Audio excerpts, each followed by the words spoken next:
Ah, feminismo é mimimi. É coisa de gente que não acredita em Deus. É coisa de gente que gosta de colocar o crucifixo nas partes íntimas.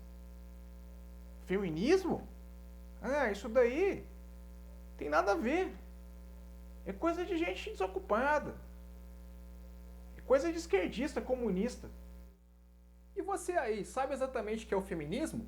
Se você tem essa e outras dúvidas, venha comigo no nosso 5 Minutos de Filosofia.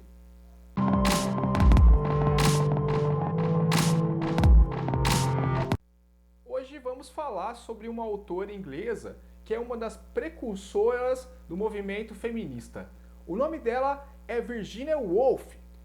Virginia escreve em 1919 um texto que ficou muito famoso chamado O Teto Todo Seu, em que ela vai especular sobre por que as mulheres não conseguem ocupar os mesmos espaços dos homens naquela época.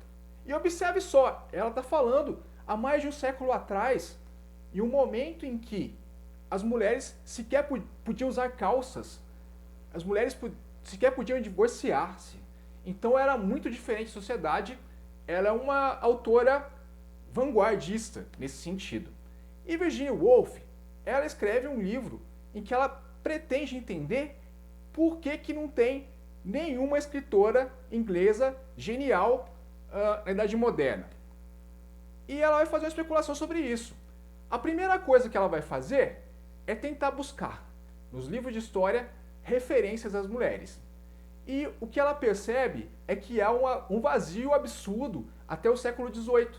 Nenhuma referência, exceto em um livro, que ela encontra algo nesse sentido, que está falando o seguinte: se a mulher não quiser casar com o cara que lhe foi indicado, ela sofre punição. Ela pode apanhar dos pais e pode ser trancafiada. Sim, trancafiada.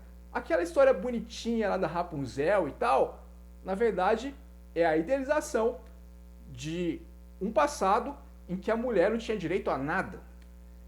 Então, Virginia Woolf quer entender o porquê de não ter nenhuma grande intelectual na Inglaterra nos séculos passados. E ela diz o seguinte, especulando sobre essas ideias e tal, ela fala, por exemplo, que Jane Austen, aquela mesma lá que deu vida para aquela série da Netflix, que eu sempre esqueço o nome lá, que super bombou agora no começo do ano, vai estar aqui do lado. Ela diz que Jane Austen, no século XIX, ela simplesmente não tinha espaço para poder escrever suas obras. Ela escrevia, né, na sala de casa, que era um ambiente compartilhado, e quando chegavam pessoas, ela tinha que esconder tudo, porque era feio. Ela não podia mostrar para ninguém que ela trabalhava com esse tipo de coisa.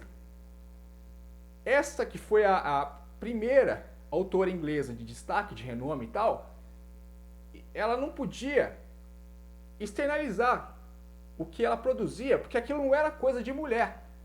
E ela faz uma genealogia para trás disso daí. E ela vê o seguinte, né? Na época de Shakespeare, não tem nenhuma autora mulher importante. E ela cria aí uma especulação sobre como seria, né? Se Shakespeare tivesse tido uma irmã. Aí ela cria lá um nome fictício, né? Judite.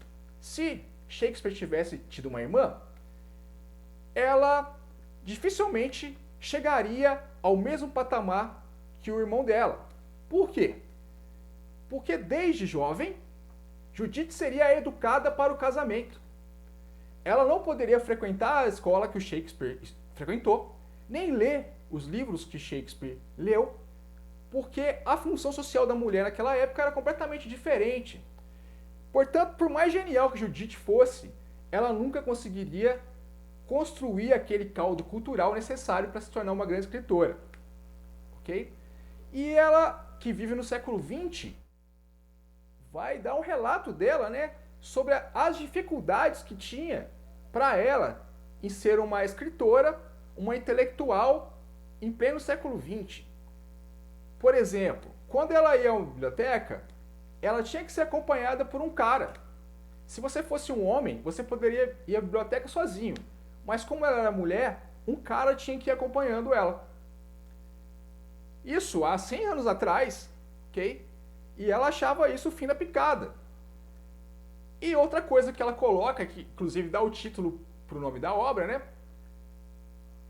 Para uma mulher poder sobressair-se dentro do campo da literatura, do campo das artes, ela precisa de duas coisas.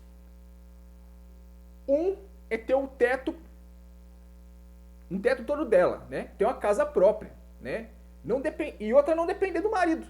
É ter um dinheiro só para ela. E isso era uma realidade que inexistia nesses séculos. A mulher era a propriedade do marido e a função dela era cuidar do lar. Sim, se você morasse em outra época, provavelmente você teria um destino muito diferente do de hoje, porque o leque de possibilidades para uma mulher era muito mais limitado. Então, através de tudo isso que eu disse, quero que vocês pensem um pouquinho sobre as conquistas, o que mudou na sociedade e se de fato o movimento feminista foi útil nessas conquistas. Bom, basicamente é isso que eu tinha para falar. Até a próxima. Tchau!